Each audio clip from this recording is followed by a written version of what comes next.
Assalamualaikum warahmatullahi wabarakatuh. Nama saya Fathia Hanifah. Di sini saya akan menjelaskan mengenai hasil observasi yang telah saya lakukan pada sebuah warung serta beberapa pertanyaan mengenai kegiatan yang terjadi di warung tersebut dan apa kaitannya dengan akad syariah. Nah, jadi objek yang diobservasi itu adalah sebuah warung yang menjual berbagai macam makanan dan minuman.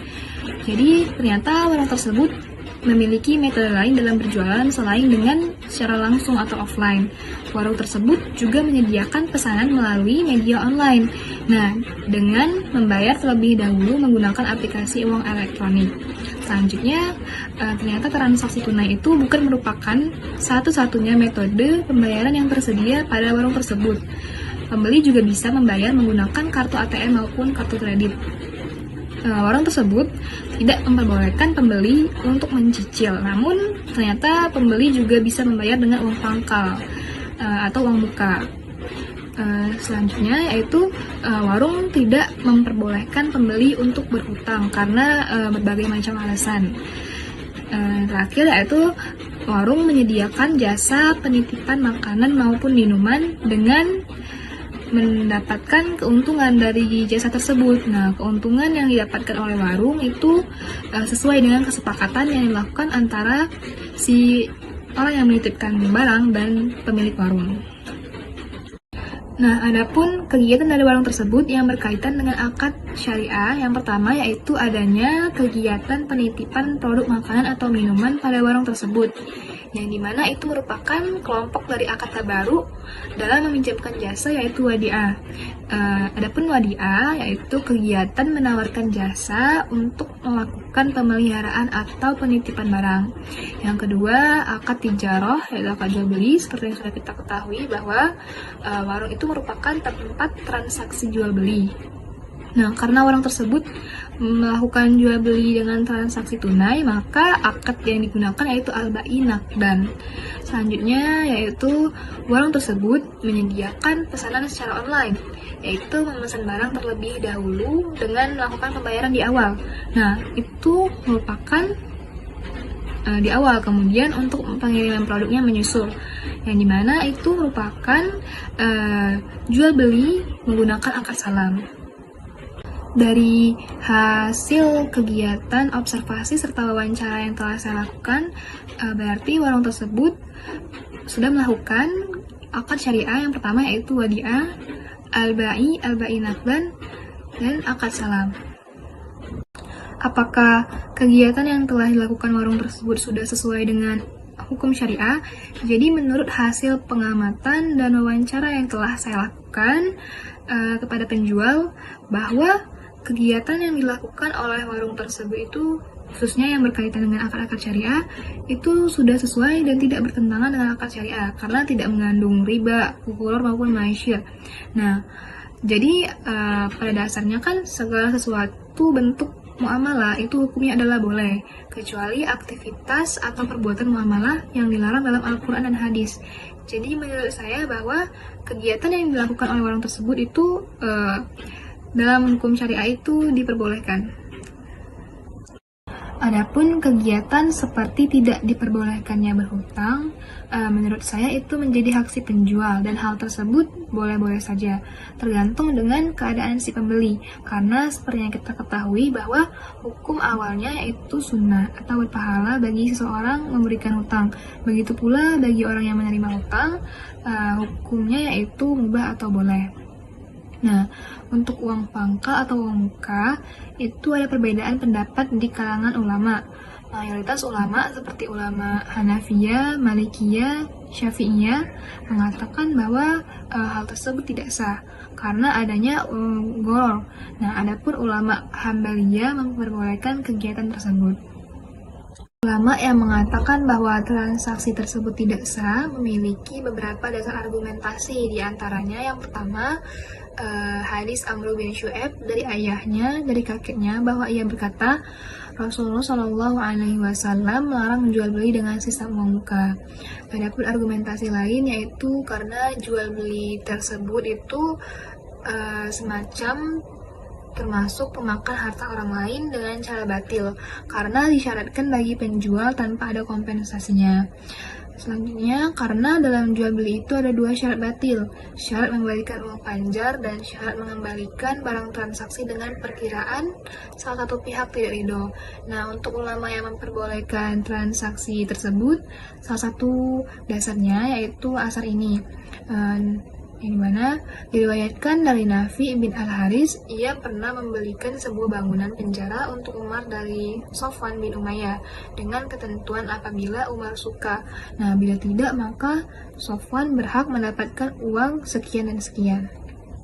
Adapun pendapat para ulama zaman ini mengenai transaksi tersebut itu dari Syekh Abdul Aziz bin Ba'as, mantan Mufti Agung Saudi Arabia rahimahullah, pernah ditanya, apakah hukum melaksanakan jual beli sistem panjar atau al-urabun apabila belum sempurna jual belinya.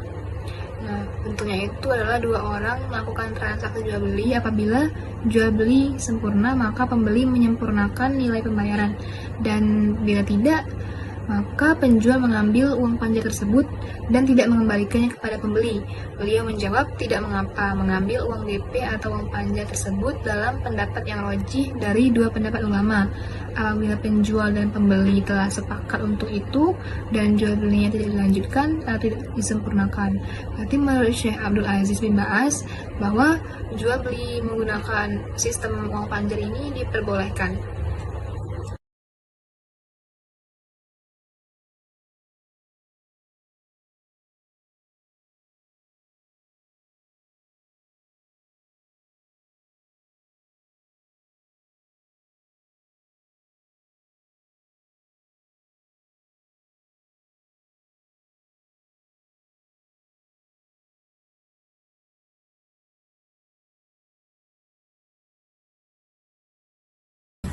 Apakah dalam usaha Mbak ini hanya tersedia secara offline atau bisa menggunakan media lain seandainya seperti menggunakan media online? Tentu saja untuk memperluas jaringan promosi kami juga menggunakan media online, contohnya GrabFood, Shopee, terus GoFood. Nah, bisa juga melalui Instagram. Apakah di usaha Mbak ini memperbolehkan pembeli untuk berhutang? Tidak bisa, tapi untuk pemesanan barang bisa melalui DP terlebih dahulu untuk memastikan. Oke, baik. Baik Mbak, untuk pertanyaan yang terakhir, apakah dalam usaha Mbak ini menerima jasa penitipan untuk jualan orang lain? Tentu saja boleh. Terus apakah Mbak juga mendapatkan keuntungan dari hal tersebut? Ya, karena bisa mendapatkan untung beberapa persen dari orang menitip ke tempat kami. Baik, terima kasih. Mungkin itu saja yang dapat saya sampaikan. Apabila terdapat kesalahan, saya mohon maaf. Kepada Allah saya mohon ampun. Wabillahi taufiq wal hidayah. Wassalamualaikum warahmatullahi wabarakatuh. Assalamualaikum warahmatullahi wabarakatuh. Saya Uluan Atika dengan NIM 085 ingin menyampaikan hasil observasi dan pengamatan saya yang berjudul Akad-akad Syariah. Hasil pengamatan dan observasi serta kesimpulannya terdapat 3. Yang pertama, hasil pengamatan dan observasi saya dari toko yang diamati yaitu di toko tersebut terdapat sistem sewa menyewa karena si pemilik toko hanya mempunyai barang saja yang akan dijual dan menyewa tempat kepada pemilik toko yang akan disewakan. Yang kedua, di toko tersebut menerima sistem tawar-menawar antara penjual dan pembeli. Jadi jika ada yang menawar harga barang di bawah harga modal, si penjual membolehkannya dengan syarat kedua belah pihak. Yang ketiga, di toko tersebut tidak menerima sistem utang piutang karena toko tersebut hanya buka di tempat dan tidak ada sistem keliling. Maksudnya tuh kayak nggak ada, biasanya kayak tukang kredit gitu. Ini cuman ada di satu tempat dan dia menetap. Selanjutnya, korelasi dari teori yang ada pada mata kuliah terdapat 3. Yang pertama dalam sistem jual beli tersebut menggunakan akad murabahah. Yang kedua Kemudian terdapat sewa menyewa pada penjual dan pemilik tempat. Yang ketiga, tidak terdapat hutang piutang. Kemudian analisis praktek dan penyesuaian terhadap teori terdapat menjadi dua. Yang pertama, dalam praktek akad murabahah yang terjadi pada toko tersebut sesuai dengan teori akad murabahah itu sendiri, karena pada awal terjadinya jual beli, si penjual ini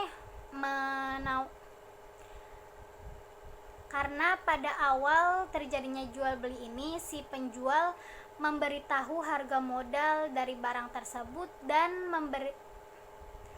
memberitahu keuntungan yang diambil dari barang yang dijual sebelum ditawar. Karena pada awal terjadinya jual beli, si penjual ini memberitahu kepada pembeli harga modal dari barang tersebut beserta keuntungannya yang diambil dari barang yang dijual sebelum terjadinya tawar-menawar. Kemudian dalam praktek murabahah dan jual beli tersebut juga sesuai, karena ada kesepakatan kedua belah pihak ketika penjual memberitahu harga beli pokok dan margin keuntungan yang didapatkan kepada si pembeli. Kemudian analisis mengenai pandangan hukum syariah terdapat menjadi dua. Yang pertama, dalam pandangan hukum syariah mengenai praktek jual beli murabahah yang ada pada toko tersebut sah karena penjual memberitahu harga pokok atau modal dan keuntungan yang diambil dari barang tersebut. Yang kedua itu terdapat pandangan hukum syariah, sistem tawar-menawar dalam jual beli hukumnya sah-sah saja jika dilakukan dengan keridhoan dan sukarela antara kedua belah pihaknya. Sekian penjelasan dari hasil observasi saya. Wassalamualaikum warahmatullahi wabarakatuh.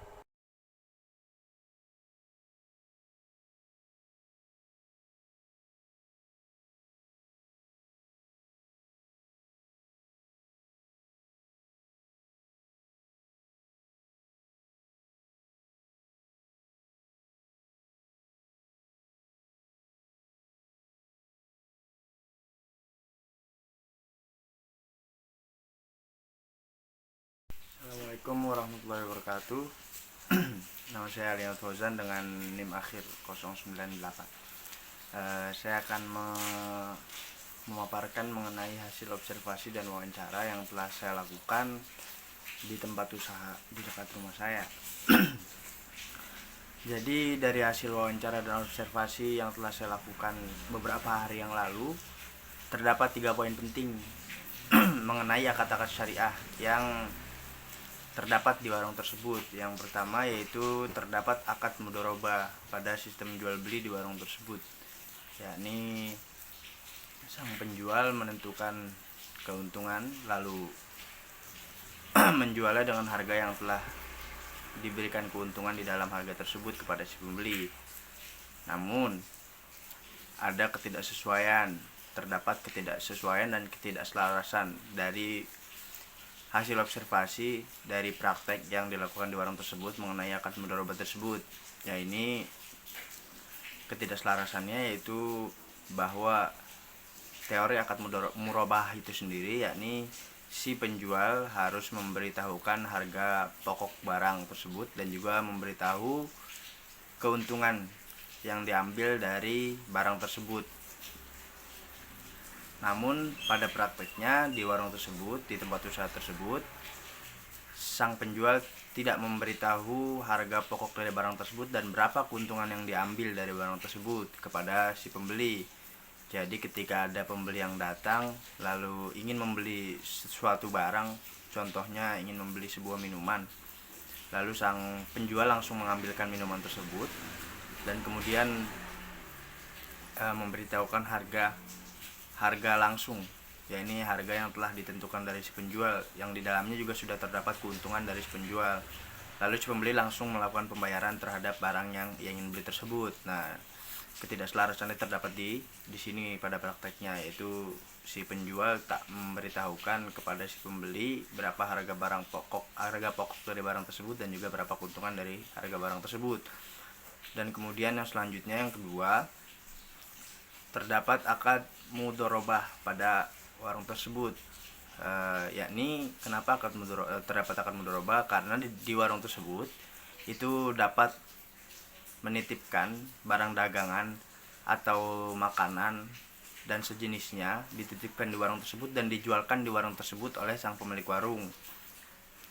Nah, sistem yang digunakan di sini yaitu sistem bagi hasil sesuai dengan mudharabah itu sendiri, dan pada prakteknya telah sesuai dengan teori dari akad mudharabah itu sendiri, yakni keuntungan dirasakan bersama dan kerugian pun ditanggung bersama-sama, baik dari pihak sang penitip selaku sohibul mal dan juga pihak sang pemilik warung selaku mudharibnya. Bagaimana contohnya? Contohnya yaitu dari hasil observasi yang telah saya lakukan beberapa hari yang lalu di tempat usaha tersebut, yakni semisal ada seseorang yang ingin mempunyai dagangan roti, namun ia tidak mempunyai lapak untuk menjual roti tersebut. Lalu ia akhirnya menitipkan kepada warung atau tempat usaha yang kemarin saya observasi, yang telah saya observasi, menitipkan roti tersebut. Contohnya semisal sebanyak 20 buah. 20 buah roti ia titipkan di warung tersebut dengan harga jual dari sang penitipnya ini 1.600 per buahnya.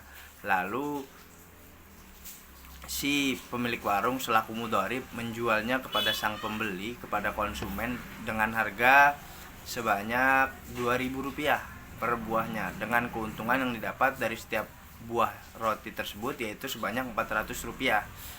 Nah, keuntungan ini telah disepakati di awal akad, baik dari kedua belah pihak, baik dari sang penitip ataupun dari sang pemilik warung selaku mudharibnya, telah disepakati oleh kedua belah pihaknya. Dan juga nanti jikalau ada kerugian atau jikalau ada barang dagangan yang tidak habis atau roti tersebut tidak terjual dengan habis, maka semisal si penitip roti tersebut akan kembali lagi ke warung tersebut dalam kurun waktu 1 minggu.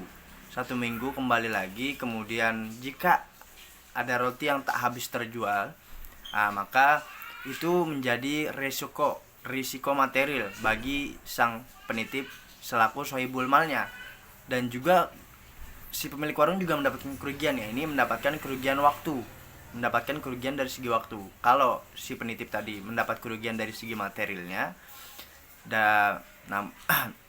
nah kalau pemilik warung ini memiliki kerugian dari segi waktunya tuh rugi karena terbuang-buang, namun barang dagangannya tak habis. Walaupun notabene-nya si pemilik warung ini mempunyai lapak dan emang pekerjaan itu menjual. Nah, jika ada barang yang tidak habis, misal yang habis hanya 10, kemudian yang tidak habis juga ada 10 buah, maka sang pemilik warung selaku mudharib hanya memberikan hasil jual dari 10 buah yang terjual saja. Yang 10 buah yang tidak terjualnya itu sudah menjadi risiko dan tanggungan bagi sang penitip selaku sohibul malnya. Karena si pemilik warung juga mendapatkan kerugian dari segi waktunya terbuang-buang, namun barang dagangannya ini tidak habis. Nah, kemudian ya prakteknya akad mudharabah di warung tersebut telah sesuai pada teori dan sah secara hukum karena telah selaras dengan teori akad mudharabah itu sendiri. Kemudian yang ketiga, terdapat akad qard atau akad utang piutang pada warung tersebut, pada tempat usaha yang telah saya observasi dan wawancara beberapa hari yang lalu. Terdapat akad qard di warung tersebut. Bagaimana sistem akad qard di warung tersebut? Nah, jadi sistem akad qard atau sistem utang piutang di warung tersebut yakni terdapat batasan atau limit dari sang pemilik warung selaku pemberi pinjaman kepada sang penghutang, yakni limitnya sebanyak 100.000. Nah, jika sudah sampai limit atau sudah sampai batas dari batas dari hutang tersebut, yakni batasnya sudah mencapai 100.000 hutangnya, maka tidak diperbolehkan untuk mengambil kembali kecuali telah melunasi hutang tersebut. Nah, namun terkadang ada saja beberapa orang yang mengutang di warung tersebut, yang meminjam mengutang di warung tersebut, itu tidak bayar, tidak melunasi hutangnya. Karena karena banyak orang yang mengutang di warung tersebut dan rumahnya itu mengontrak di sekitar warung tersebut, namun ketika ia ingin berpindah rumah, berpindah kontrakan, tidak memberikan konfirmasi kepada sang pemilik warung. Akhirnya terjadilah hal-hal tersebut, yakni tidak melunasi hutangnya dan pergi saja, pergi tanpa melunasi hutang kepada si pemilik warung tersebut. Nah, hal ini dapat terjadi salah satunya karena ketidakadaannya kejelasan terhadap waktu untuk pelunasan hutang tersebut. Nah, dan juga ini tidak selaras terhadap teori dari akad qard itu sendiri, karena pada akad qard itu harus ada batasan waktu yang jelas untuk pelunasan dari hutang tersebut agar terjadinya simbiosis mutualisme, sama-sama enak dan sama-sama untung. Si pemilik warung selaku pemberi pinjaman mendapat kejelasan, yakni sampai batas waktu yang ditentukan, berarti hutangnya udah harus dibayar, dan juga si penghutang nih harus melunasi hutang tersebut jika sudah mencapai batas waktu atau jatuh tempo. Nah, dan juga kurangnya pencatatan dari sang pemilik warung, kurangnya pencatatan akan hutang piutang tersebut. Padahal pencatatan terhadap hutang piutang tersebut ini bisa dibilang sangat penting lah. Dalam hutang piutang tuh pencatatan sangat penting agar jelas, ada hitam putihnya ini jelas, agar jika terjadi cekcok atau berbeda pendapat bisa menggunakan catatan tersebut. Nah, mungkin hanya itu yang dapat saya sampaikan. Sekian dari saya. Assalamualaikum warahmatullahi wabarakatuh.